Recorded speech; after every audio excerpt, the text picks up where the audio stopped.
తర్వాత ప్రశాంతమ్మ గారు నిన్న కూడా 2 మాటలు మాట్లాడారు.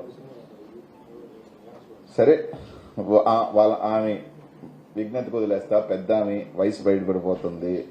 ఏమన్నా నిందలు పడుతుంటేనో లేకపోతే చేసిన తప్పులు బయటపడుతుంటే టెన్షన్ తట్టుకోలేకపోతుంది. ఆవేశంలో కొత్తగా వచ్చింది రాజకీయాలు కాబట్టి, మొట్టమొదటిసారి లేటుగా 60 సంవత్సరాలకి ఎమ్మెల్యే అయింది కాబట్టి, 62 సంవత్సరాలకి ఎమ్మెల్యే అయింది కాబట్టి కొంచెం ఆవేశం ఉండొచ్చు. పెద్ద ఆవిడికి తప్పులేదు.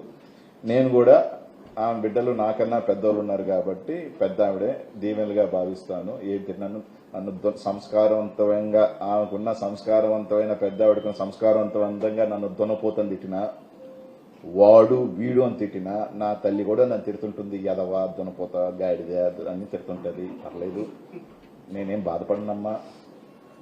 ఇంకా కావాలంటే తిట్టు. మీరు తీసుకువస్తున్న గొప్ప కంపెనీని ఈ సైంధవుడు ఆపుతున్నాడు. మీకు బాధ ఉంటుంది.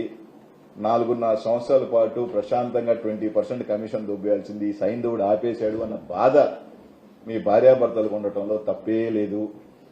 నెలకి 20% చొప్పున బూమింగ్ వస్తుంది కాబట్టి ఒక 20 కోట్లు, 15 కోట్లు, 30 కోట్లు, ఒక 24.5 సంవత్సరం పాటు ఒక 500-600 కోట్లు దండి కొట్టాడు. నా మీద బాధ ఉండటంలో తప్పు లేదు. ఈ సైంధవుడి మీద నువ్వు బాధ దున్నపోతుంది తిట్టడంలో నేను తప్పే లేదు.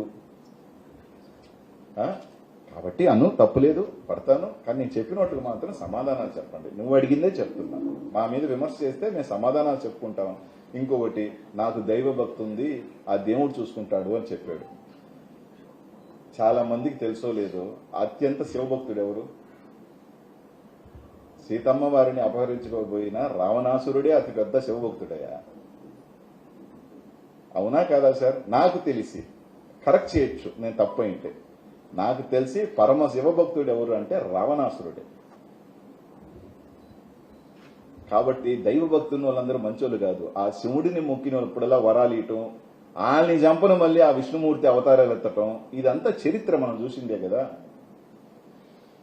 రాక్షసులందరూ కూడా శివుడిని వరాలు అడగటం, పాపం ఆ శివుడు నా భక్తులే కదా అని వరాలు ఇవ్వటం, ఆ వరాలు తీసుకొని ఆ ప్రజల్ని చంపతుంటే మళ్లీ విష్ణుమూర్తి ఇంకొక అవతారం ఎత్తి చంపటం అనేది మనం చూసిన చరిత్రలు ఇవన్నీ.